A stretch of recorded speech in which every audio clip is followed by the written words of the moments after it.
In the heart of the ancient Nile, Egypt stood as a kingdom unlike any other, an empire whose lifeblood pulsed not only through the fertile lands, but through the divine. Every breath taken, every stone placed, every drop of water from the great river was steeped in a connection to gods who shaped not just the world, but the very souls of those who walked beneath their gaze. For the Egyptians, the veil between the mortal and the divine was thin. So thin that to understand life itself meant unraveling the mysteries of their gods. Through the centuries, the names of Ra, Isis, Osiris, and Horus echoed in sacred temples, whispered in shadowed rituals, and were etched into stone, their myths weaving into the very foundation of Egyptian civilization. These were more than mere stories. They were powerful forces that dictated the cycles of creation, death, and rebirth. But their influence didn't fade with the collapse of ancient Egypt. These gods, these forces, seeped into the fabric of time, shaping mystical traditions across the world. From the secret teachings of Hermeticism to the rituals of modern magic, their power lives on, hidden in plain sight, still shaping belief, still bending reality to their will. The gods of Egypt never truly left. They've been waiting, watching, woven into the spiritual movements of today. And the question remains, what truths do they hold, and what power still lingers in their ancient myths?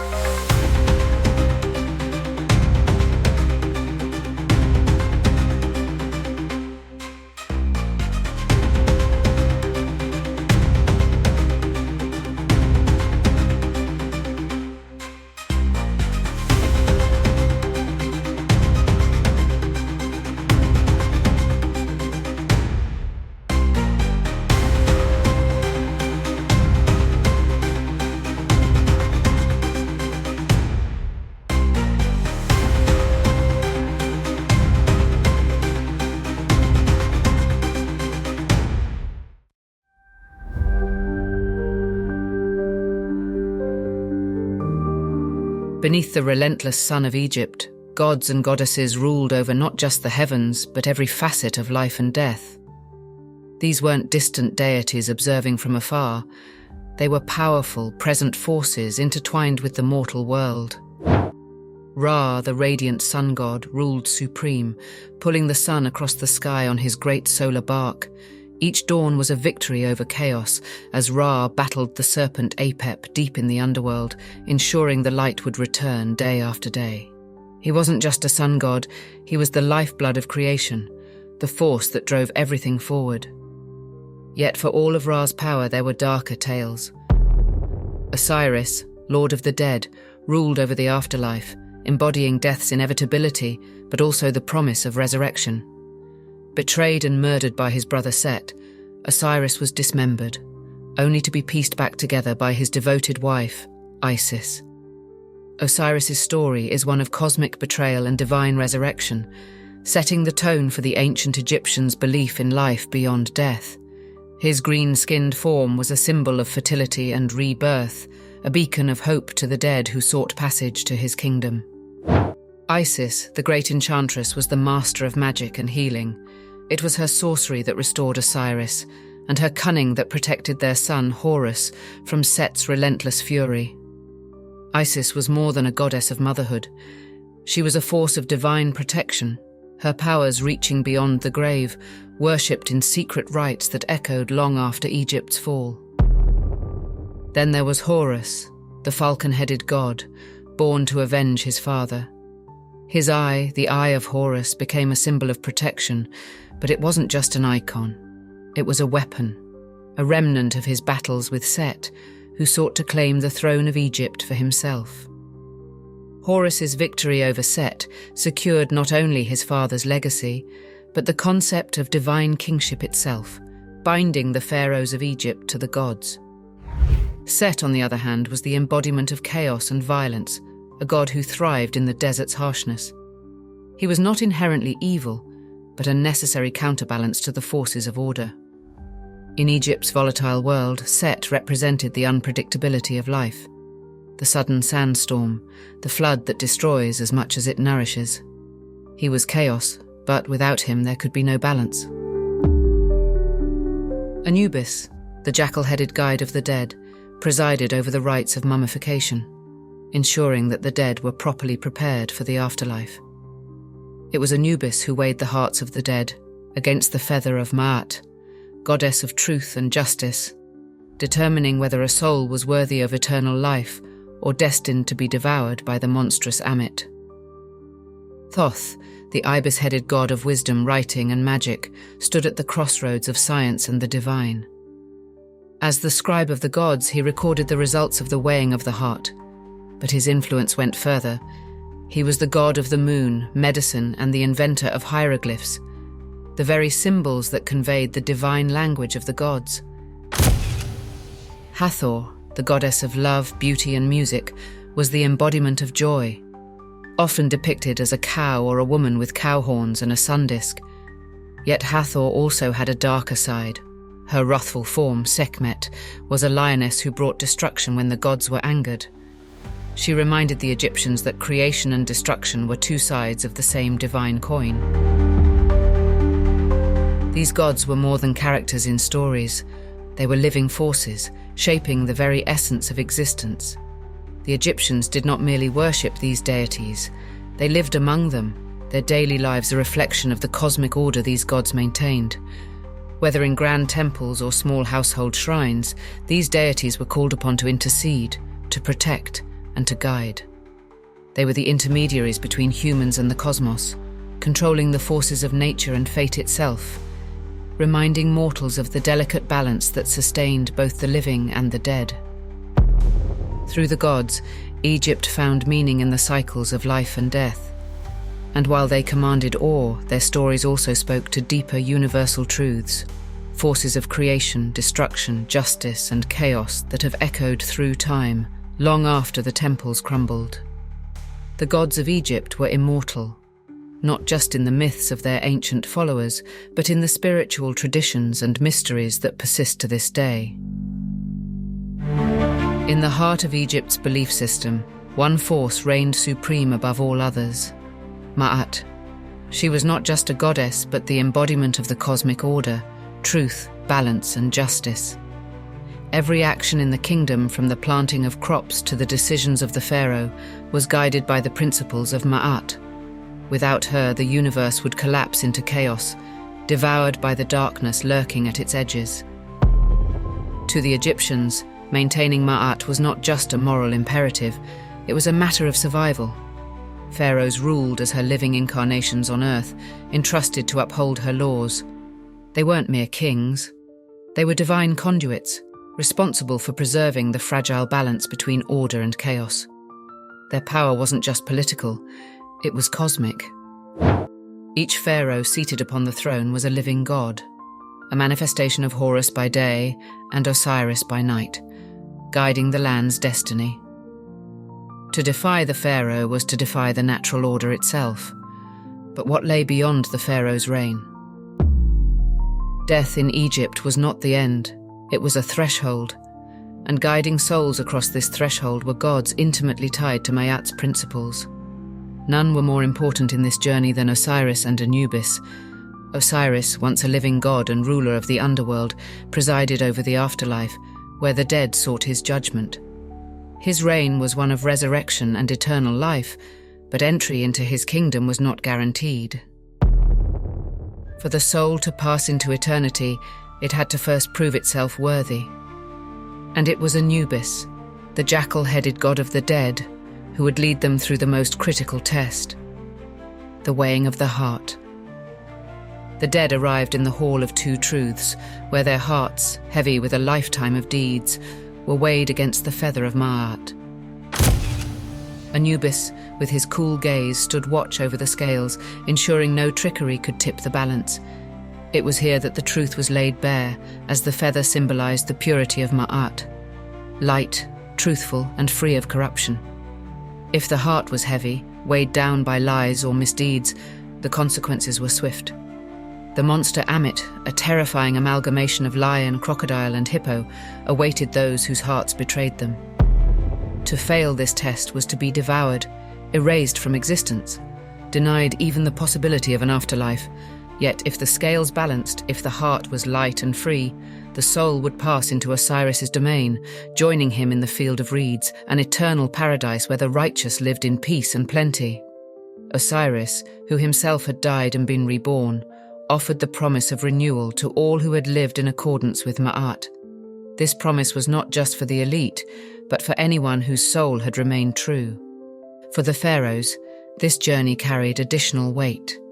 As rulers, they were the embodiment of divine order, charged with upholding Ma'at in life, and in death they were expected to maintain that balance as they transformed from Horus to Osiris. Their passage through the afterlife was a return to their celestial origins, where they would reign alongside the gods, continuing to watch over the living. The entire nation's fate rested on their ability to successfully navigate this cosmic transition. Temples were built, priests performed intricate rituals, and the pharaoh's body was meticulously prepared, all to ensure that the ruler would succeed in this journey and not disrupt the divine balance of the universe. Ma'at's laws govern not only the lives of mortals, but the destiny of kings and gods alike. In the intricate balance between life and death, creation and destruction, the Egyptian cosmos was delicately maintained, every soul playing its part in a greater, universal order. The journey to the afterlife wasn't just a matter of belief.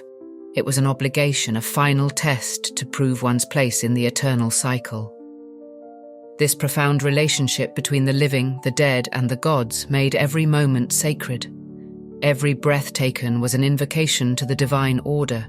To live in Egypt was to be bound by Ma'at's truth, knowing that when death came, the scales of judgment awaited.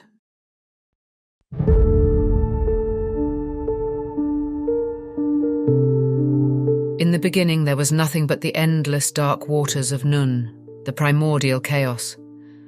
No light, no sound, just the boundless void, infinite and silent. And from this abyss something stirred. From the formless darkness rose Atum, the creator god, self-born and alone. With nothing but his own divine will, he gave shape to the universe. Atum stood on the primordial mound, a patch of land rising out of the chaotic waters, and through sheer force of intent, he brought forth the first gods, Shu, the god of air, and Tefnut, the goddess of moisture. These two children represented the first breath of life and the fluid essence that sustains it. Shu, the fresh breeze that fills the lungs, and Tefnut, the dew on the earth that nourishes all growing things. But creation was far from complete. From the union of Shu and Tefnut came the earth and sky themselves, Geb, the solid ground beneath our feet, and Nut, the arching sky that stretches across the heavens. But Geb and Nut were inseparable, locked in an eternal embrace, and the world was suffocating beneath their closeness. So Shu, in his role as the separating force, forced them apart, raising Nut high above Geb and creating the space in which life could flourish. The earth below and the sky above, separated forever by the god of air, allowed the world to come into being. The story of Egypt's creation is one of cosmic separation and divine intervention, but it's not unique in its essence. Across cultures, the theme of a primordial chaos, from which the first gods emerge and divide the world into sky and earth, repeats itself with striking similarity. In Mesopotamia, Tiamat, the great serpent of chaos, was split by the god Marduk, forming the heavens and the earth. In the Greek tradition, Gaia, the earth, and Uranus, the sky, emerge from chaos and, like Nut and Geb, are separated to allow life to thrive.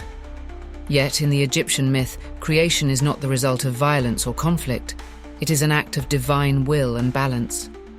Atum's creation was orderly, precise, each god representing a critical force of nature.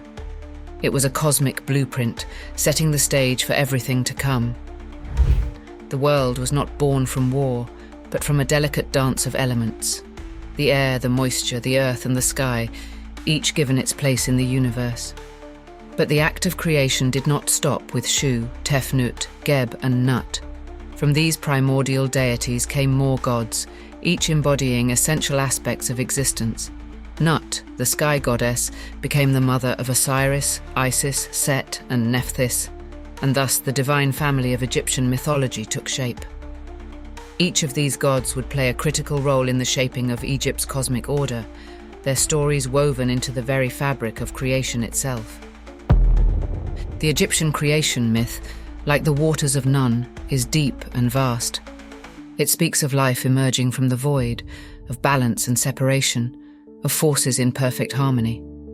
But even in this perfect order, there was always the potential for chaos, lurking just beyond the edge of the universe.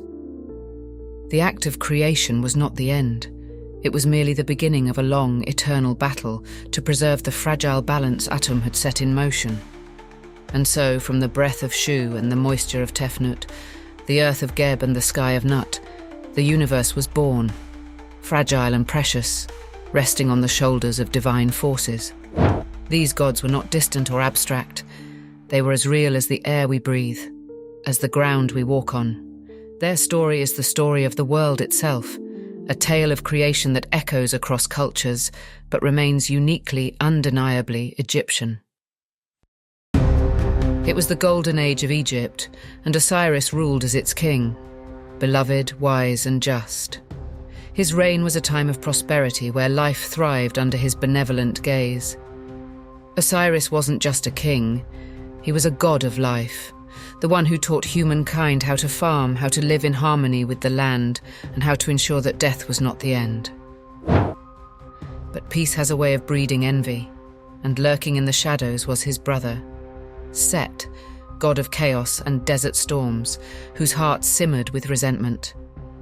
Set, restless and power-hungry, could not abide the success of Osiris.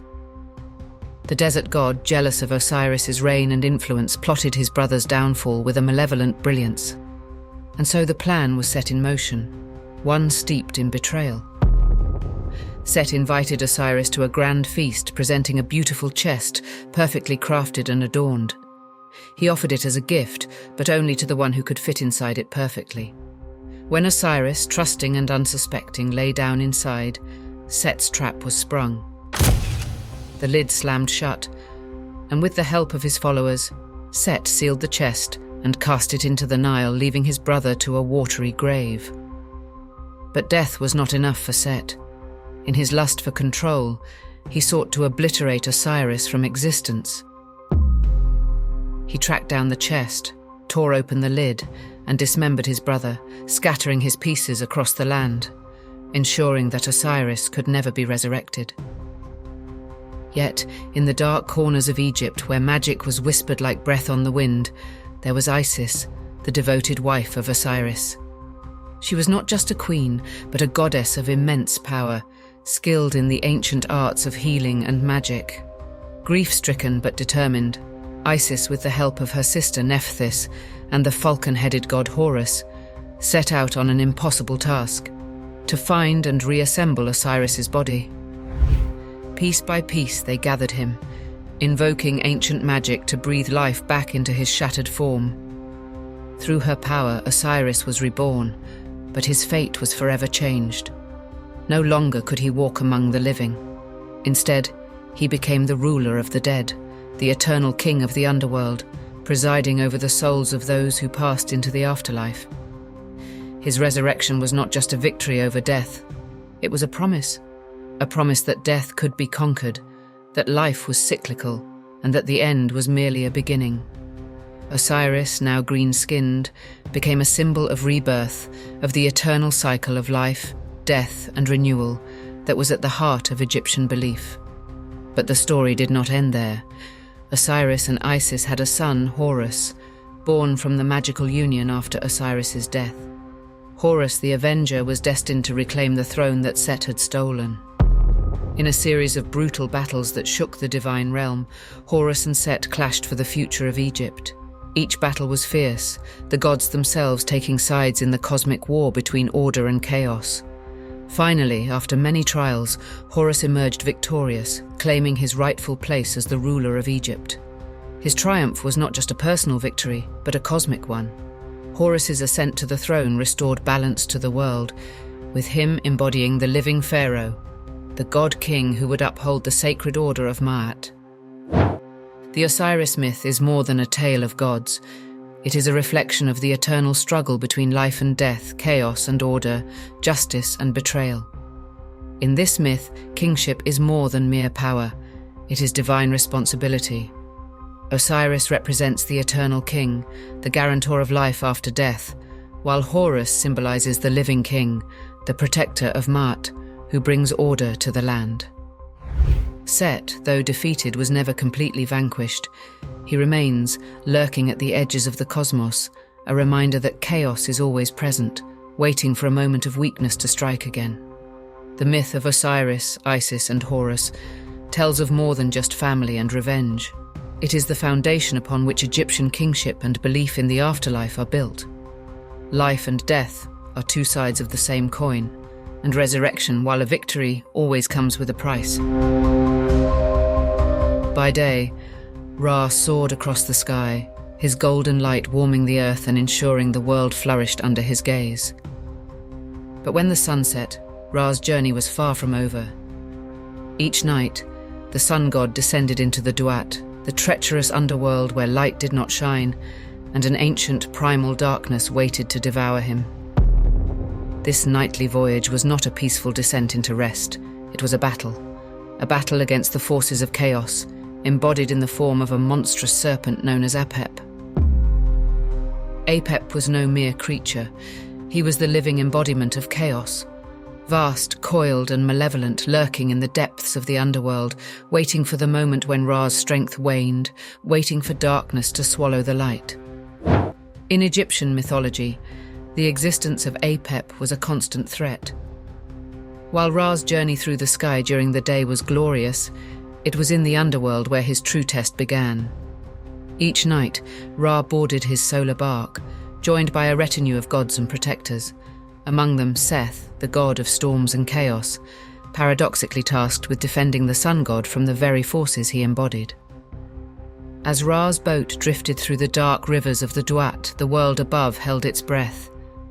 In the pitch black, the serpent Apep rose from the shadows, his vast writhing body seeking to strangle the light, to send the universe into eternal night. The battles were ferocious. Ra wielded his divine power while the gods at his side fought to keep Apep at bay. There were nights when it seemed the darkness might win, when Apep's jaws nearly closed around the solar bark. But Ra was relentless, and with each passing hour he would overcome the serpent, banishing it back into the abyss, though never for good.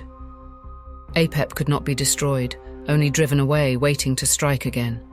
Each victory Ra claimed was temporary, fleeting, for Apep would always return the following night, the cycle beginning anew. This eternal struggle was more than just a celestial drama. It was a cosmic metaphor, one that Egyptians understood in their very bones. Ra's journey was a reminder that order, the very fabric of existence, was fragile. The world lived on the edge of chaos, and every day was a triumph over the darkness that threatened to consume it. The sun's rise in the morning wasn't merely the start of a new day. It was proof that Ra had defeated chaos once more, that light had survived the night, and that order had been restored for another cycle. In the broader context of Egyptian mythology, Ra's battle against Apep wasn't an isolated event. It echoed the eternal conflict between order and chaos, between Ma'at and Isfet. Ra, the god of the sun and creation, was the ultimate champion of Ma'at, the force that kept the universe in balance. Apep, on the other hand, was the manifestation of Isfet, chaos, disorder, the destruction of all things. This duality shaped the very fabric of the Egyptian worldview. Life itself was a constant battle to maintain Ma'at, to preserve the delicate balance that held chaos at bay. Every night, as Ra fought through the underworld, the people of Egypt were reminded that their gods, too, were locked in this eternal struggle. It was not just the fate of Ra on the line, it was the fate of the universe. A single misstep, one moment of weakness, and Apep would succeed. The sun would not rise, the world would plunge into eternal darkness, and chaos would reign. Yet each dawn, when Ra emerged victorious, hope was renewed. The light had returned, the world was safe, at least for another day.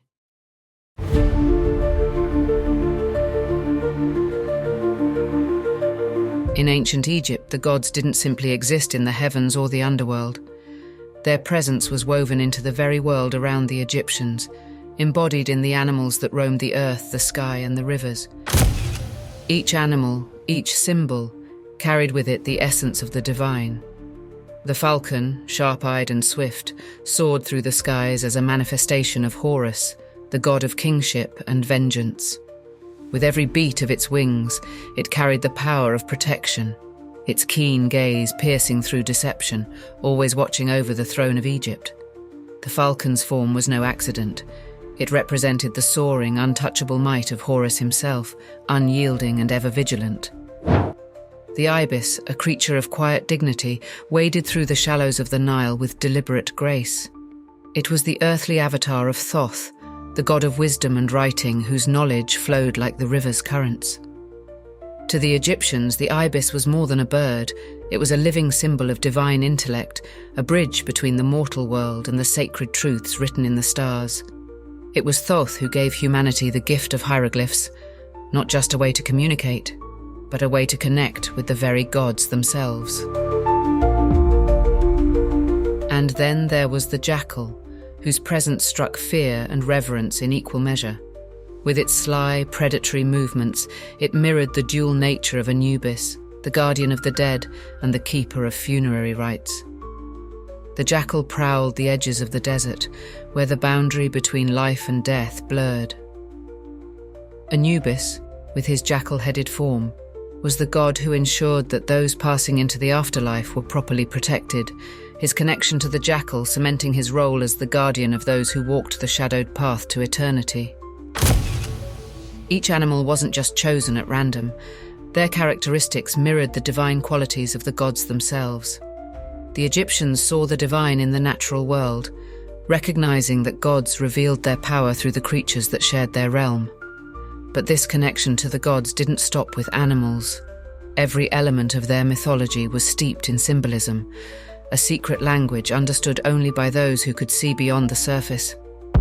The language of Egypt was itself sacred, not merely a tool for daily communication, but a powerful script that held the weight of divine truth. The hieroglyphs, with their intricate and deliberate shapes, were more than written words. They were magical symbols, each one imbued with spiritual energy. Hieroglyphs had the power to create, to destroy, and to summon the presence of the gods themselves. Every stroke, every carving on temple walls or tombs was designed not just to tell a story, but to invoke the forces of the cosmos. To write the name of a god in hieroglyphs was to call that god into being, to summon their power from the unseen world. The Egyptians understood that words carried weight, but it was their symbols that carried souls. Among the most powerful of these was the Ankh, the key of life. Its simple form, a looped cross, held within it the mystery of immortality. To hold the Ankh was to hold the promise of eternal life, a gift from the gods to the pharaohs, who would live on in the afterlife, ruling alongside the divine. The Ankh was not just an object, it was a declaration, a guarantee that life did not end with death, but continued beyond the grave, everlasting and unbroken. Then there was the Eye of Horus, a symbol of protection and healing. The eye, damaged during Horus's brutal battle with Set, was restored through the magic of Thoth. It became a powerful emblem of wholeness, a symbol that bound together sight, power, and divine protection. Egyptians wore it, carved it into their tombs, and carried it into battle, believing that the Eye of Horus would watch over them, ensuring their safety in both this world and the next. It was more than a symbol. It was a living force of protection, an invocation of the gods' gaze. These sacred objects, like the animals and the hieroglyphs, were not mere ornaments or writing. They were manifestations of the divine itself, tangible connections between the human and the godly. They served as reminders that in Egypt, the world was alive with power, every symbol a doorway to something greater, something eternal. Whether through the flight of a falcon, the whisper of hieroglyphs on stone, or the presence of an ankh in the hand of a pharaoh, the Egyptians knew that their world was infused with the presence of the gods, watching, guiding, and protecting.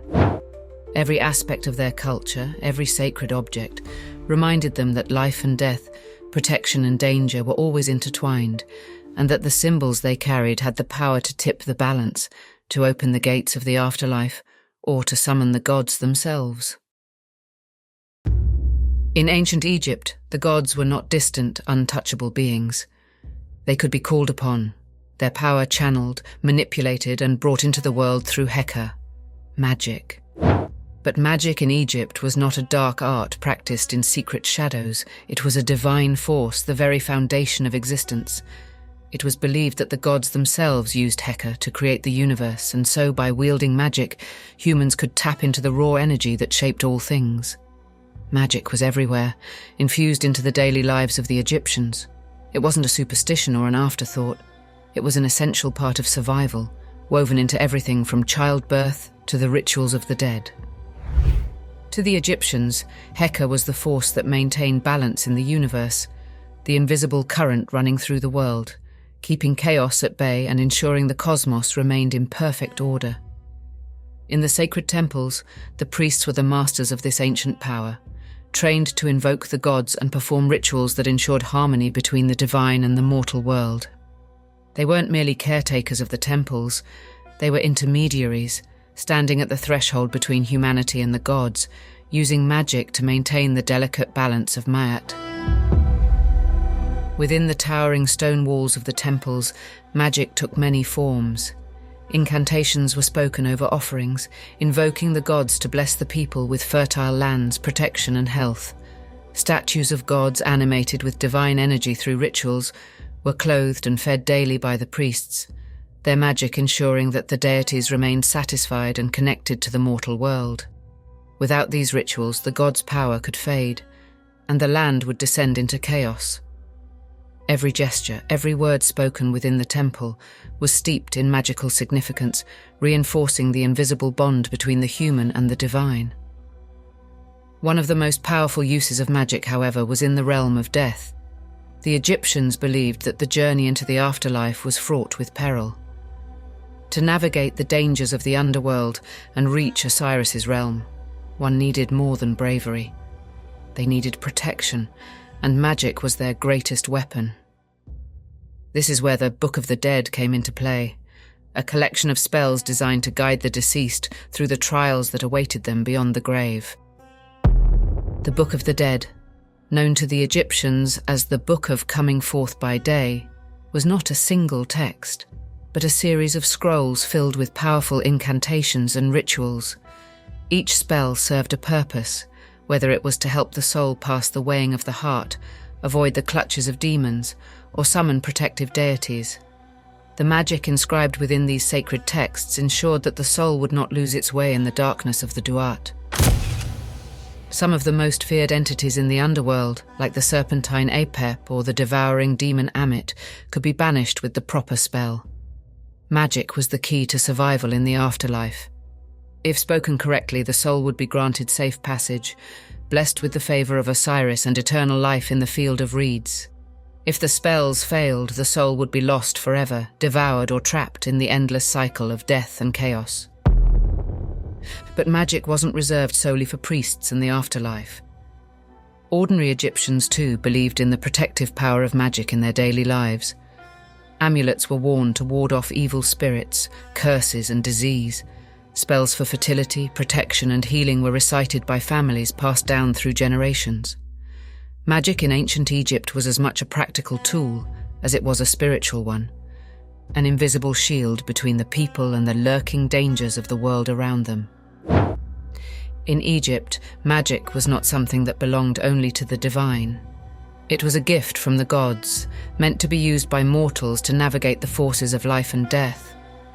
Whether whispered in the halls of temples or scrawled onto the walls of tombs, Heka was always present, shaping the fates of gods and humans alike. To wield it was to touch the very essence of creation, to step beyond the boundaries of the mortal world and into the realm of the eternal.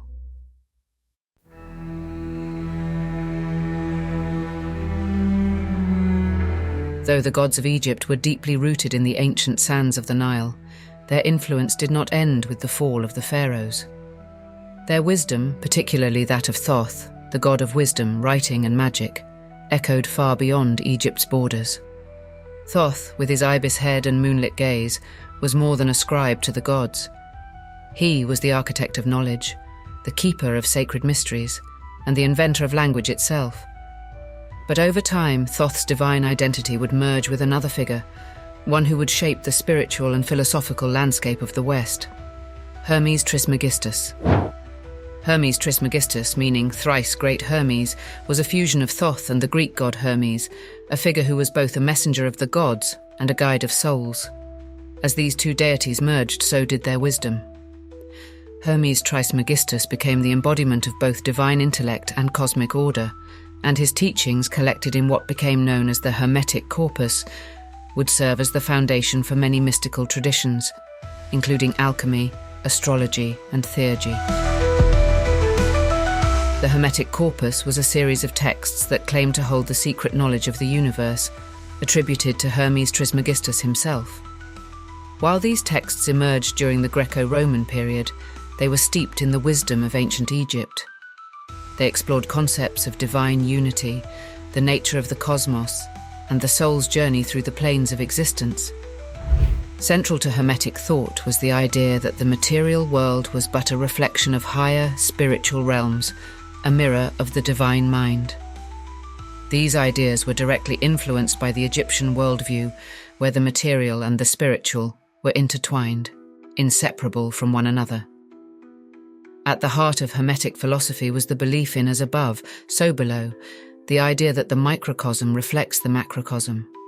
This principle mirrored the Egyptian understanding that the human soul was a reflection of the gods themselves, that the actions of mortals could influence the cosmic order.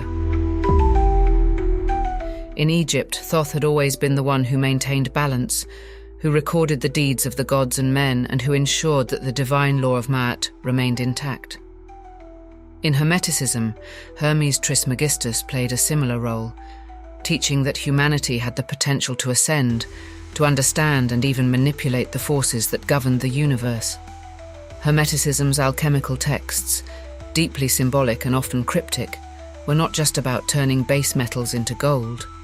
They were about the transformation of the soul, the elevation of the spirit to its divine state. And at the heart of this process was Thoth's wisdom. Alchemy, as practiced in medieval Europe, was built upon the philosophical foundations laid by the Hermetic corpus, which in turn drew heavily from Egyptian teachings. The Egyptians had long revered the balance between creation and destruction, life and death, and alchemists sought to mirror this balance through their work, believing that the secrets of immortality and enlightenment could be unlocked through understanding the natural world. The influence of Hermeticism reached its height during the Renaissance, a period when the thirst for knowledge and the revival of ancient wisdom ignited Europe. Scholars and mystics looked to the Hermetic texts for answers, drawn by their promises of hidden truths and divine secrets. Figures like Marsilio Ficino and Giovanni Pico della Mirandola translated and studied the Hermetic corpus, weaving its ideas into the intellectual and spiritual fabric of the time.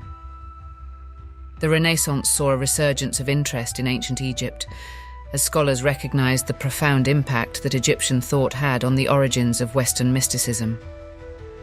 But Hermeticism was not confined to scholarly circles. It seeped into the practices of magicians and alchemists, who saw in Hermes Trismegistus a guide to unlocking the mysteries of the universe.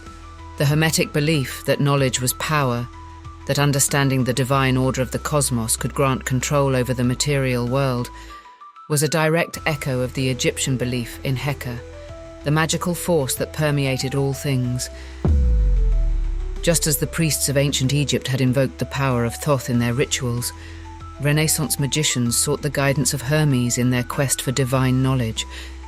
Thoth, through his transformation into Hermes Trismegistus, continued to influence not only the spiritual practices of Hermeticists, but also the broader development of Western occultism. His legacy, one that began in the temples of ancient Egypt, became the foundation for many of the mystical and magical traditions that flourished in the centuries that followed. The god who once wrote the fates of men in hieroglyphs now whispered his wisdom through alchemical texts and Hermetic rituals, guiding seekers on their journey toward enlightenment. In the secret libraries of alchemists and the shadowed halls of Renaissance scholars, Thoth's ancient wisdom lived on, hidden in plain sight, waiting for those with the insight to uncover it. And so the teachings of ancient Egypt through the Hermetic texts continued to shape the evolution of spirituality and magic, long after the last pharaoh had fallen. The words of Thoth, transmuted into the voice of Hermes Trismegistus, still held the power to transform the soul, to unlock the mysteries of the cosmos, and to lead humanity ever closer to the divine. The echoes of ancient Egypt ripple through the modern world, especially within the shadowy corners of ceremonial magic and occult practices. Isis, Osiris, and Horus, gods whose myths once shaped the spiritual fabric of Egypt, are still very much alive in the magical systems practiced today. They are invoked not just as distant deities, but as powerful forces that ceremonial magicians draw upon, believing that the ancient gods hold the keys to unlocking hidden realms of power and transformation. One of the most prominent figures to weave Egyptian symbolism into modern magic was Aleister Crowley, the self-proclaimed great beast and founder of Thelema, a religious and magical system built upon esoteric knowledge. Crowley's fascination with Egypt began with a powerful personal experience in 1904, when he and his wife, Rose, visited the Cairo Museum. There, Rose claimed to hear the voice of Horus, guiding them toward an ancient stele, the stele of Ankh-Khonsu, which would become a central symbol in Crowley's magical system. Crowley later claimed that Horus, through this encounter, dictated to him the Book of the Law, the foundational text of Thelema. In Thelema, Horus represents the new Aeon, the Aeon of Horus, ushering in a period of self-empowerment and spiritual awakening. This vision of Horus is not the avenging god of Egypt, but a force of individual freedom and will. Magicians who follow Crowley's teachings invoke Horus to channel strength and the divine power to break free from societal constraints, seeking the transformative energy that Horus embodied in Egyptian myth. Isis too finds a place in modern magical practices, often invoked for her deep connection to magic and resurrection. In ancient Egypt, Isis's powers were formidable. She was the one who resurrected Osiris and protected her son, Horus, using magic that surpassed even the gods. Her mysteries were so profound that she was worshipped across the ancient Mediterranean, her cult surviving long after Egypt's decline. Today, modern witches and ceremonial magicians call upon Isis in rituals of healing, protection, and the manifestation of the divine feminine. Isis is not merely a mother figure, she is the embodiment of magic itself, a force that can bend reality and call forth new life from death. The rituals invoking Isis are often steeped in the imagery of resurrection and rebirth, drawing from her mythic role in resurrecting Osiris. Magicians channel her power to restore balance and life, believing that, like Osiris, what is dead can live again under her watchful eye. Her protective magic, once used to shield Horus from Set's wrath, is now invoked to guard practitioners from both spiritual and physical harm. Osiris, the lord of the underworld and symbol of resurrection, is invoked for his deep association with the cycles of life and death. In ceremonial magic, Osiris is often called upon in rites that focus on transformation, renewal, and immortality. Practitioners believe that Osiris can grant insight into the mysteries of death and the afterlife, offering a path to spiritual rebirth. His role as the judge of the dead mirrors the work of magicians who seek to balance their own spiritual scales, weighing their hearts against the feather of Ma'at in the pursuit of higher enlightenment. Crowley's rituals, especially those found in Thelema, were not isolated in their use of Egyptian gods. In Golden Dawn, a magical order that heavily influenced Crowley, Egyptian deities played a significant role in ceremonial rituals. The Golden Dawn taught that by invoking these ancient gods, practitioners could access the divine wisdom encoded in Egypt's rituals and cosmology. Thoth, Horus, and Anubis frequently appeared in their ceremonial rites where they represented stages of spiritual evolution and guided initiates through their personal journeys toward enlightenment. In these modern practices, Egyptian deities are not mere symbols. They are forces that can be invoked, channeled, and used to transform the practitioner's reality. The rituals often blend ancient invocations with modern magical systems, with ceremonial magicians chanting the names of these gods, drawing sacred symbols, and using magical tools inscribed with hieroglyphs to invoke the power of ancient Egypt. The Eye of Horus, for instance, is not simply a symbol of protection, but an active magical sigil used to ward off evil and bring clarity to the magician.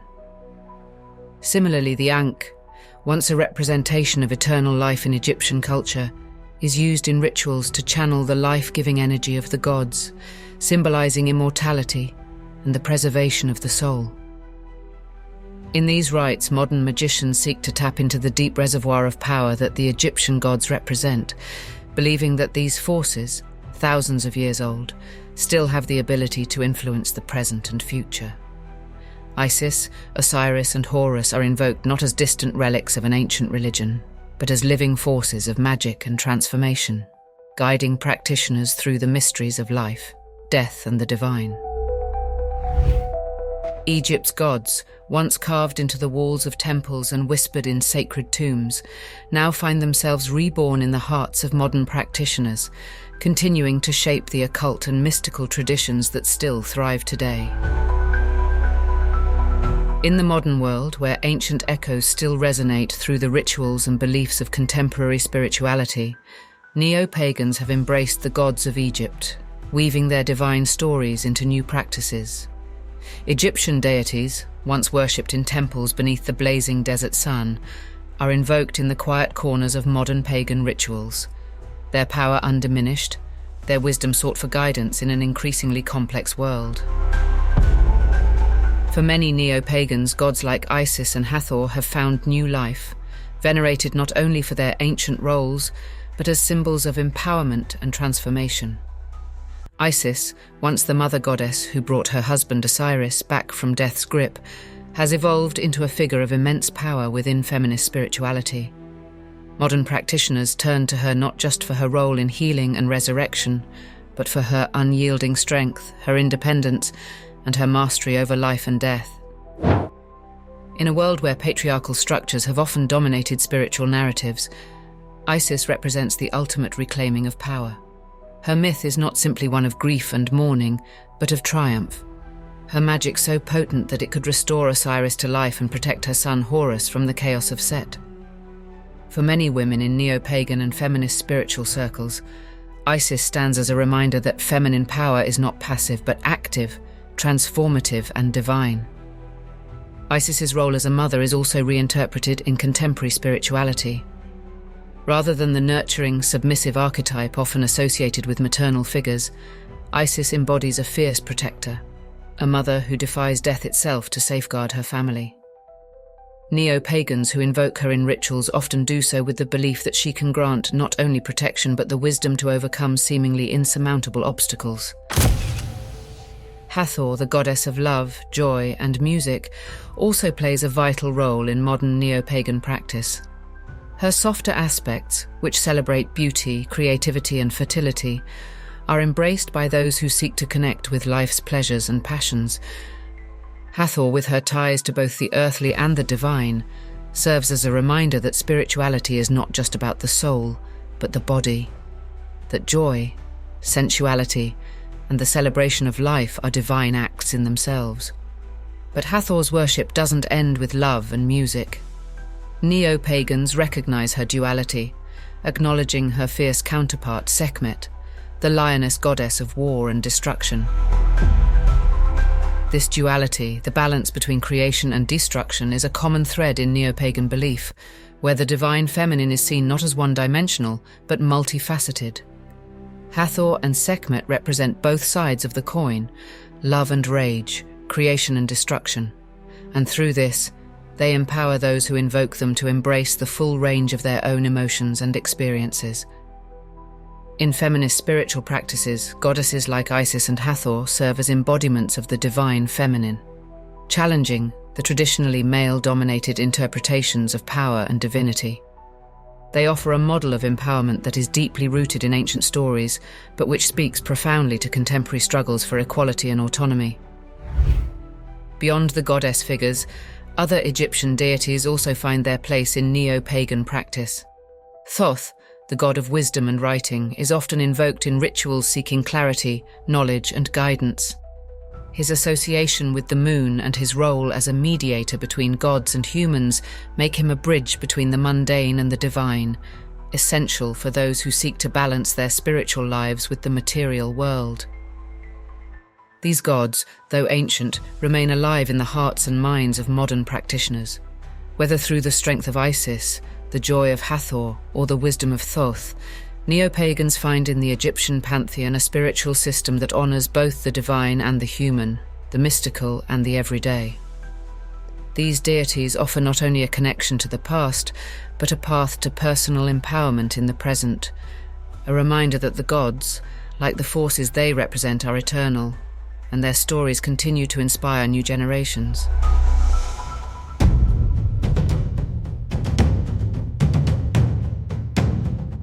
Beneath the surface of Egypt's ancient myths lies something primal, something that transcends time and culture, the deep well of universal themes and archetypes that touch every human soul. Carl Jung, the great psychological theorist, believed that these myths were not just stories, but manifestations of the collective unconscious, expressions of shared human experience etched into the psyche of every individual. And nowhere is this more evident than in the timeless tale of Osiris and Horus, a story of betrayal, death, and the enduring bond between father and son. In Jungian terms, Osiris embodies the father archetype, the wise and just ruler who protects and nurtures, but whose fall is inevitable. He represents the passing of authority, the cycle of death that all fathers must face, and the handing over of power to the next generation. Osiris's death at the hands of his jealous brother Set is more than a mere tragedy. It is a necessary part of the eternal cycle.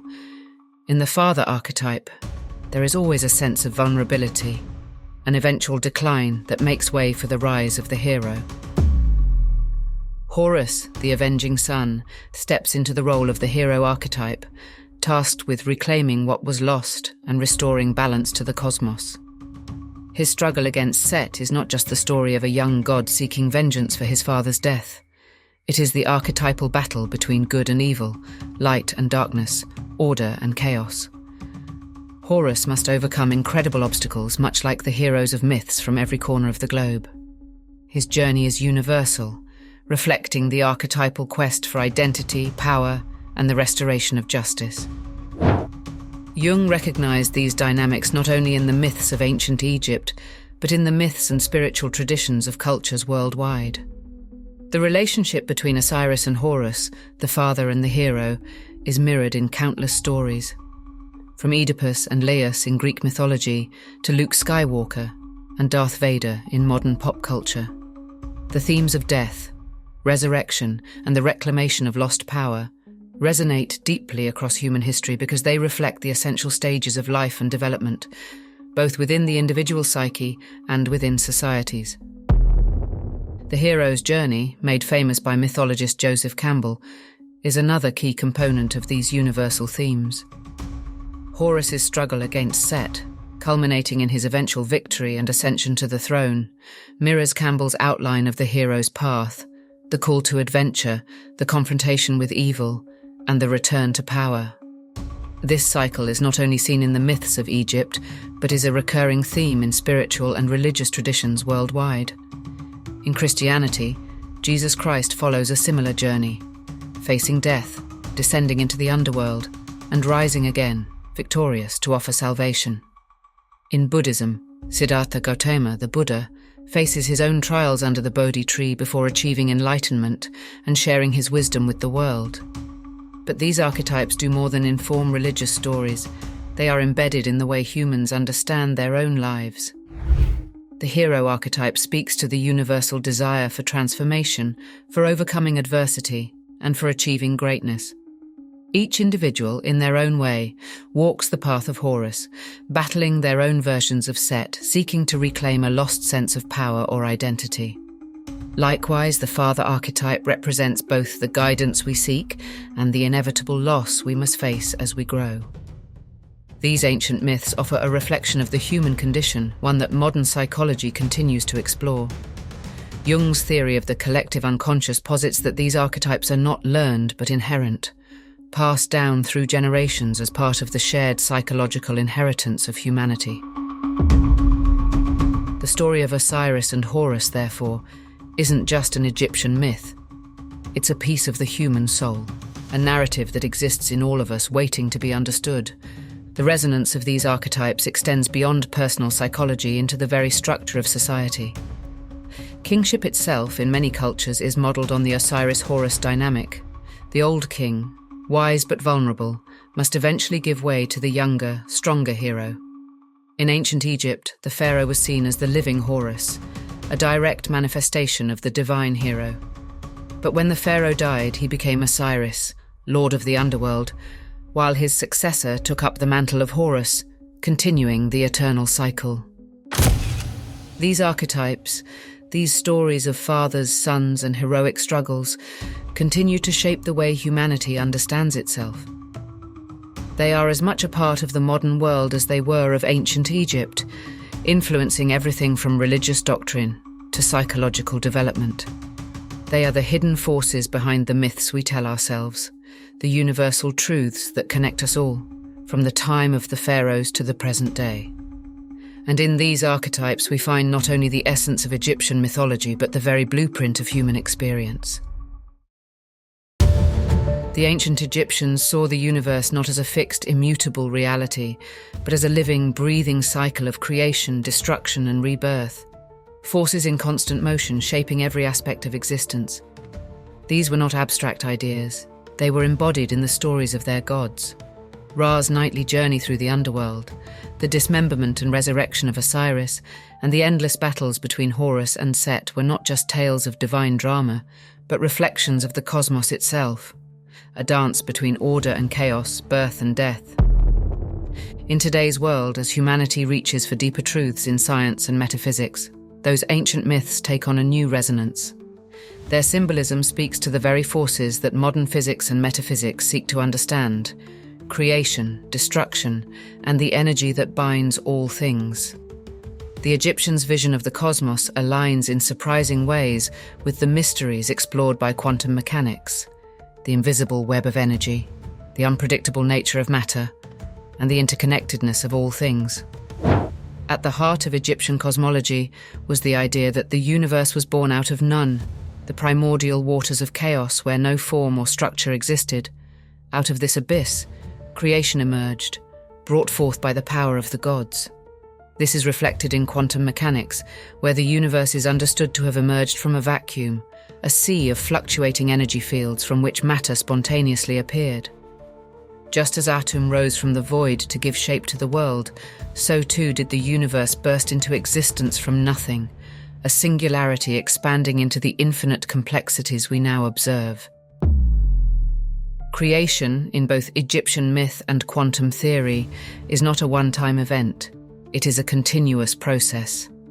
The Egyptians believed that each day, Ra was reborn with the rising sun, constantly fighting the forces of chaos to preserve the order of the world. In quantum mechanics, particles are in a constant state of fluctuation, popping in and out of existence, governed by forces that are both creative and destructive. At the subatomic level, the universe is always in motion, just as Ra's eternal battle with Apep represents the never-ending struggle between light and dark, existence and oblivion. Egyptian myths also echo in the concept of rebirth, the cycle of life, death, and renewal. Osiris, dismembered by Set, is resurrected by Isis and becomes the ruler of the underworld, a symbol of life after death. In metaphysical terms, this myth reflects the transformation of energy, a fundamental principle of the universe. Energy, like Osiris, cannot be destroyed. It can only change form. In death, there is rebirth, a concept that mirrors both ancient spiritual beliefs and modern physics' law of conservation of energy. And then there is the idea of divine balance, the eternal tension between creation and destruction, order and chaos. The Egyptians viewed the world as a delicate balance maintained by Ma'at, the goddess of truth and order. Without Ma'at, chaos would overwhelm the cosmos, plunging it back into the primordial waters of none. This principle finds a surprising parallel in the second law of thermodynamics, where the universe is constantly moving toward entropy, toward chaos. Yet within this march toward disorder, there are pockets of order, places where energy gathers and life flourishes. Just as Horus maintains balance against Set, so too do modern scientists see the universe as a constant push and pull between order and entropy. Egypt's gods, seen through the lens of modern metaphysics, can be interpreted as manifestations of these cosmic forces. Thoth, the god of wisdom and writing, can be viewed as the embodiment of knowledge and structure, the same principles that govern the laws of physics. Horus, the avenging sun, represents the force of justice, the drive to restore balance, much like the self-correcting systems observed in nature. Set, with his chaotic energy, is the unpredictability of the universe, the force that disrupts but also creates room for new growth. In quantum mechanics, the idea of wave-particle duality, the fact that particles can exist as both waves and discrete points, depending on how they are observed, calls to mind the Egyptian belief in Heka, the magical force that flows through all things, connecting the seen and unseen. Just as the observer influences the state of a particle, so too did the Egyptians believe that through magic one could influence the very fabric of reality, bending it to the will of the divine. The Egyptians understood that the cosmos was more than physical matter. It was infused with a spiritual energy that shaped both the gods' and human lives. This idea is not far removed from modern metaphysical explorations into consciousness, where scientists and philosophers ponder the role of human awareness in shaping reality. The Egyptian gods were not distant deities. They were forces that could be invoked, experienced, and even influenced by the mortal world, much like modern theories of the interconnectedness between mind, matter, and the quantum field. In a world where science and spirituality increasingly intersect, the ancient myths of Egypt seem less like relics of a forgotten time, and more like ancient wisdom that speaks to universal truths. Whether through the lens of quantum physics or metaphysics, the myths of creation, destruction, and rebirth continue to hold profound meaning, reminding us that the universe is alive with forces far greater than we can comprehend, forces the Egyptians understood intimately and which we are only beginning to grasp. From the radiant power of Ra, endlessly battling the forces of chaos, to the mysteries of Osiris, who transcended death to rule the afterlife, the gods of ancient Egypt have left an indelible mark on the spiritual fabric of humanity. Isis, Horus, Thoth, and the other divine forces continue to inspire, their myths echoing through time, influencing not just ancient practices but the religions and magical traditions that followed. These deities are far more than distant relics. They represent eternal forces, creation, destruction, and rebirth, woven into the very structure of the cosmos. But their legacy doesn't stop in the ancient world. Egyptian mythology speaks to universal truths, connecting the physical and the divine, the known and the unknowable. Today, their influence persists in both spiritual exploration and modern metaphysical thought, inviting those who seek to understand the mysteries of existence to look back to the wisdom of the Nile, where gods once walked among mortals, and where, even now, their stories continue to guide us through the realms of the seen and the unseen.